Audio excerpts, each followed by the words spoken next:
kung talaga bang itong mga senador ay nagpapataas lang ng presyo. Nagbago na ang isip ni Senate President Cheese Escudero sa proseso ng impeachment ni Vice President Sara Duterte. Naku, yan ang sinasabi sa atin eh.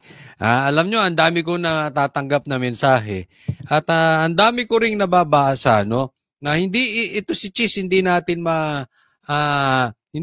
malaman kung ano talaga ang karakas nito. Minsan, waiter ni Lisa,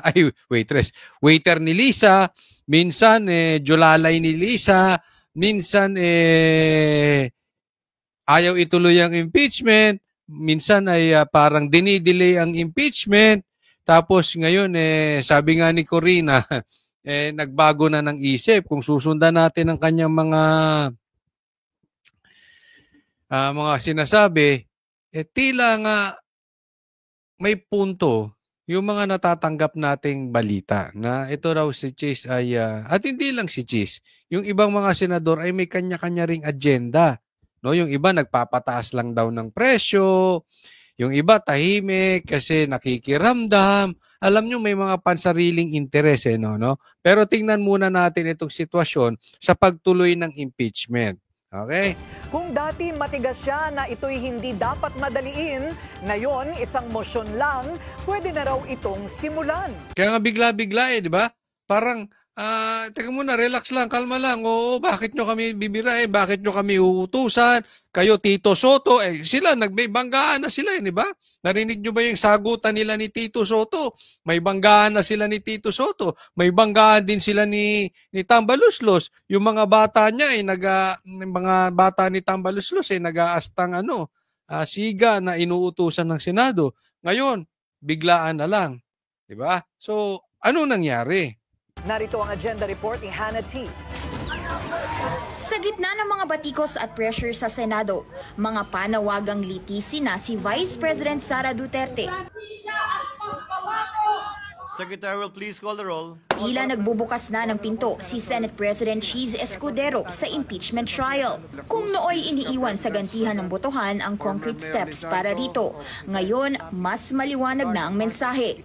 Pwede nang umpisahan basta may magmumosyon. At yan na nga ang balak ng minority bloc sa plenaryo, 3 days bago matapos ang sesyon. Ito lang masasabi ko sa inyo. No? Huwag muna nating husgahan si Cheese. Okay? Kasi posibleng sumusunod lang siya doon sa naaayon sa batas. No? Posible naman. At naiipit siya sa sitwasyon na naguumpugan. Pero hindi rin natin maiiwasan na ito si Cheese ay nagparamdam na gustong maging Senate President ulit in coming 20th Congress. Nasa 19th Congress pa rin naman tayo ngayon di ba? So, pumuposisyon yan. Posibleng nagpapalakas yan sa Duterte Block. Alam naman natin, karamihan sa Duterte Block ay haharangan tong impeachment, ayaw nilang matuloy. Hindi man lahat, pero marami sa kanila. So, parang ang lumalabas, bagamat ay ito'y tinatanggi ni Cheese, sa iba, dinidelay ni Cheese. Tapos ngayon biglang pumayag. Baka naman posibleng nagbabalanse lang si Cheese. Huwag muna nating husgahan. Anyway, kung matutuloy ang impeachment, siya naman ang magiging siya pa rin ang, kasi nanumpa na siya kanina.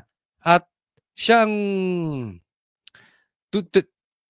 tutugari ang Senate President kahit hindi po siya ang magiging, hindi pa natin sure kung ano mangyayari dito sa 20th Congress dahil may pagtatalo pa sila si Amy at saka si Tito Soto at siya ay gusto maging Senate President, no? Pero siya ang mag-handle nitong impeachment trial. So tingnan natin kung magiging patas nga naman si Cheese, ay posibleng binabalanse lang niya yung sitwasyon para magkabilang panig walang masabi. Sa madaling salita, nasa gitna siya dahil siya ay magiging judge. No? Kasi ang mga senador ay magiging judge. Pero sa isang banda, hindi sila pwedeng, etong mga senador natin ay hindi pwedeng magkaroon ng kanilang panig dahil siyempre ipalalabasin nila sa taong bayan na sila ay patas at sila ay huhusga ng naaayon sa ebidensya. Pero kahit anong explanation ng mga senador dyan, alam naman, that is public knowledge. Alam naman natin na boboto sila dahil sa party lines. No? Kung saan ang kanilang alyado, obviously, alam na natin kung anong iboboto ni Bato at saka ni Bongo, di ba? Ganun din, alam na rin natin kung anong iboboto ni Senator Ontiveros.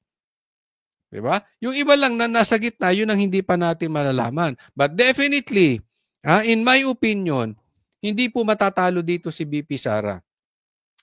Kung matuloy man ang impeachment, hindi siya makukonvict. Mapapahiya ng todo-todo etong administrasyon ni Marcos dahil hinayaan niya matuloy itong impeachment. But in any case, andyan na po yan.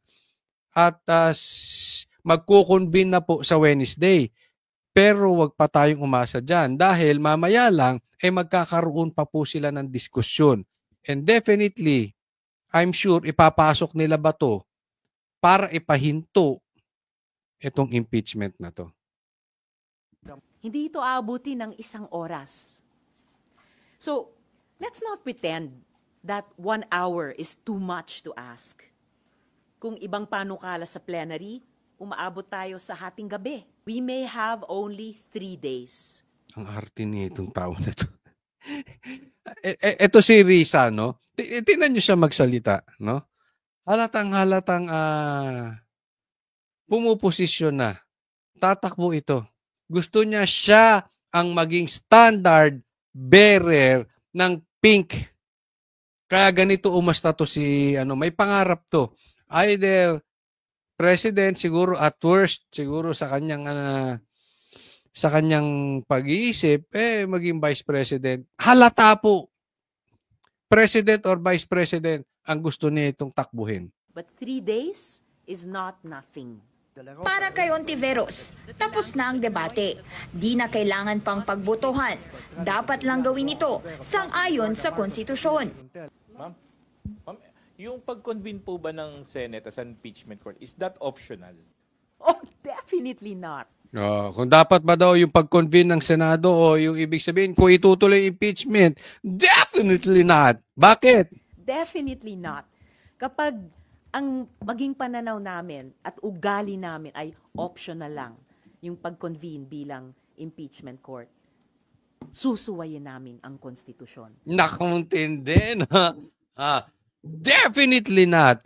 Kung optional ang pag-convene namin as an impeachment court, ibig sabihin, kung hindi itutuloy ang impeachment ni BP Sara at haharangin, labag ito sa batas. Wow. Risa, ang linis mo. Sumusunod ka sa batas. Ha? Alam nyo mga kababayan, alam ko balang araw, may lalabas na katotohanan kung si Risa nga ay sumusunod sa batas. Kasi paulit-ulit niyang sinasabi, tatandaan nyo to, mark my words. Lagi niyang sinasabi na siya ay sumusunod sa batas at ang pagsunod sa batas ay dapat. Mark my words. Lalabas one day kung totoo ngang sumusunod sa batas si Risa o hindi. Kayo po mga nanonood dito, ang magpapatunay. Abangan po natin. Ha? Hindi pa po ito ang tamang panahon. Antay-antay lang po tayo. Good luck sa political ambitions mo, Risa Ontiveros. Kami pa, Senado. Kung sakaling idadaan nga sa botohan ng proseso, gaya ng malinaw na sabi ni Escudero, may kasangga raw ang minority. Mismong mga kasama namin sa majority na nag-on the record na payag sila or sasang-ayon sila na simulan na namin ang impeachment trial. Alam nyo, kung ako tatanungin, paulit-ulit ko po itong sinasabi. And kanina nabanggit ko lang sa SMNI, sa programa namin ng Banatero sa SMNI, na kung ako ay senador, boboto rin ako na ituloy ang impeachment. Bakit? Naniniwala ako, maraming ibubulgar si BP Sara na baho ng gobyerno. Una. Pangalawa, naniniwala ako, hindi matatalo si BP Sara. Pangatlo, gusto kong mapahiya yung mga yan. Impeach kayo, wala naman kayong ebidensya. Sana lang, sa tagal-tagal na diskusyon nyo dyan, sa pagkahaba-haba niyan, at sa lahat ng efforts na ginagawa ninyo, sana maglabas kayo ng ebidensya. Huwag lang chismis. Kasi ang dami nyo nagsinayang na oras, ang dami nyo nagsinayang na pera ng taong bayan, na to the point na even si Chanco sinasabi niya na nagkaroon ng bigayan sa Congress para lang pumirma ng impeachment, pera ng taong bayan yan. Tapos ang ipapakita nyo sa impeachment, chismis. Chismis ni Trillanes, chismis ni Castro, chismis ni Claire, o chismis ng kung sino-sino. We want forensic evidence, scientific evidence. We want physical evidence. Hindi yung sabi ni ganito, sabi ni ganyan.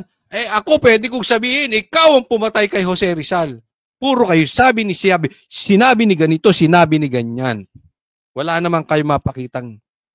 To the very least, don't tell us that you wasted our time, you wasted our money, at agsasabihin nyo sa amin, chismis lang. Maglabas kayo ng ebidensya. Okay? Ngayon, balik tayo sa sinasabi namin kay Risa, kung sumusunod nga siya sa batas. Hindi po kami magsasalita nang hindi namin babakapan ng ebidensya. Wait lang po. Kayo po ang huhusga. Hindi po kami judge. Okay? Abangan nyo po yan. Kasi po nagpapaikot-ikot tayo dito eh. No? And posibleng even sila Marcos hinaharangan na itong impeachment. Posible. Kasi may lalabas. May ilalabas si BP Sara patungkol sa kanila. Gaya nga nasabi ni BP Sara, mas maganda nga, gusto niya ng bloodbath, gusto nga niya matuluyan. Bakit? Dahil sa hearing na ginawa ng Kamara na walang kwenta ng Quadcom na itong mga aso ni Tamba, hindi naman siya makapagsalita. Dito, pwedeng magsalita si BP Sara. Ng impeachment trial. Pero wala pa silang concrete schedule. Kailangan daw munang mag-focus sa first step para masimulan na ang pagko-convene ng impeachment court. May inirekomenda kasi si Senate Majority Leader Francis Tolentino na 19-day schedule para ma-expedite ang paglilitis. Mula yan June 11 hanggang June 30, ang last day para litisin si VP Sara. Sa mga nagdaang impeachment kasi sa Senado, gaya ng kay dating Pangulong Joseph Estrada, inabot ito ng buwan. Sabi niya, June 11 up to June 30 pwedeng simulan at pwede nang matapos 19 days. O, ano masasabi nila dyan? Sa kabila ng public pronouncements ni Escudero, wala pa raw formal schedule na napag-usapan sa loob ng Senado. Sana naman he tells us, either one by one or as a whole. Wala talaga naman. You cannot be just spotting in the Senate floor. Hindi maganda yun. And it will look like we are chaotic as an institution. I'm sorry to say. Sa panig ni Escudero, naninindigan siyang hindi siya umiilag sa impeachment. Ang gusto raw niya, formality at kaayusan. Yan, kaya nga yan ang sinasabi ko, observe natin. Kasi nagagalit na maraming mga Pilipino na yan yung mga nababasa ko, mga nagme-message na nagpapataas lang ng presyo itong mga senador. Lalong-lalo na daw to si Cheese. Abangan muna natin. Anong titingnan natin? Consistency. Pag ang isang tao ay consistent, katulad ngayon, naninimbang si Cheese, kung hanggang sa dulo ay maninimbang yan, posibleng hindi naman nagpapataas ng presyo. Ganun lang siya talaga. Yan lang ang gusto niyang posisyon dyan sa impeachment. Pero pag bigla yang pumanig kila Ontiveros, alam na. Nagpapataas lang ng presyo. Diba? So yan lang ang titingnan natin. Hindi lang po kay Cheese Escudero. Sa lahat po ng senador na magiging judges dito sa impeachment trial. Hindi lang po sa mga senador. Sa lahat ng politiko. Makikita nyo naman yung pabago-bago. Ang susi dito yung consistency. Even sa aming mga vloggers, mahahalata mo agad sino ang bayad. Kasi paiba-iba. Ang stand niya, iba-iba. Depende kung asaan ang presyo. Kung sinong nakaupo, kung saan siya makakakuha ng proteksyon, at kung, lalo na yung maraming demanda ng mga vloggers, kung saan siya makakakuha ng proteksyon, lalo na yung mga vloggers na mga may bisyo, ang weakness niyan pera. Kasi kailangan nilang masustain yung bisyo nila. Yung pabago-bago, kung asa ng pera nandun sila. And you will know. Lalo na dun sa mga talagang hardcore na talagang nakasubaybay sa politika. Alam nyo naman kung saan sino-sino. Hindi ko na kailangan ilatag sa inyong lahat. Alam nyo naman, public knowledge naman kung sino-sino itong mga politiko talagang naglalabas ng pera. Usually, andun sila. Even the vloggers. I don't fear that. I don't run away from that. In fact, that shows that we have a vibrant democracy. Ito'y tatapusin sa pamamagitan ng hindi suntukan o anuman, pero botohan. Tiwala rin si Escudero na tuloy sa June 11 ang pagko-convene ng impeachment court. Ako nag-set dun sa pananaw at palagay ko, matutuloy yun hanggang sa pag-issue nga namin ng summons. Paglilinaw ni Escudero, dapat hindi ituon ang paglilitis laban sa Senate body. Sagot niya sa members of the Academe at ilang mga grupong kinukundina ang pagkaantala ng paglilitis. Hindi nila ito ginawa sa previous impeachment trials sa kasaysayan ng Pinas. At anya, hindi siya babase sa panig ng sinuman o anumang emosyon. I am performing and doing my role the best way I see fit without any fear or bias in favor or against anyone. Ngayon, nasa bola na ng Senate plenary ang kapalaran ni VP Sara, and in the next 3 days, Huwag muna tayong kasi even magko-convene na sila sa Wednesday, marami pang usapin yan. Ayan, katulad niyan, si Bato, alam ko maghahain yan para ihinto ang impeachment. And maya-maya lang, talaga matinding badly taktakan ang mangyayari dito. basag na ang katahimikan. Para sa agenda, Hannah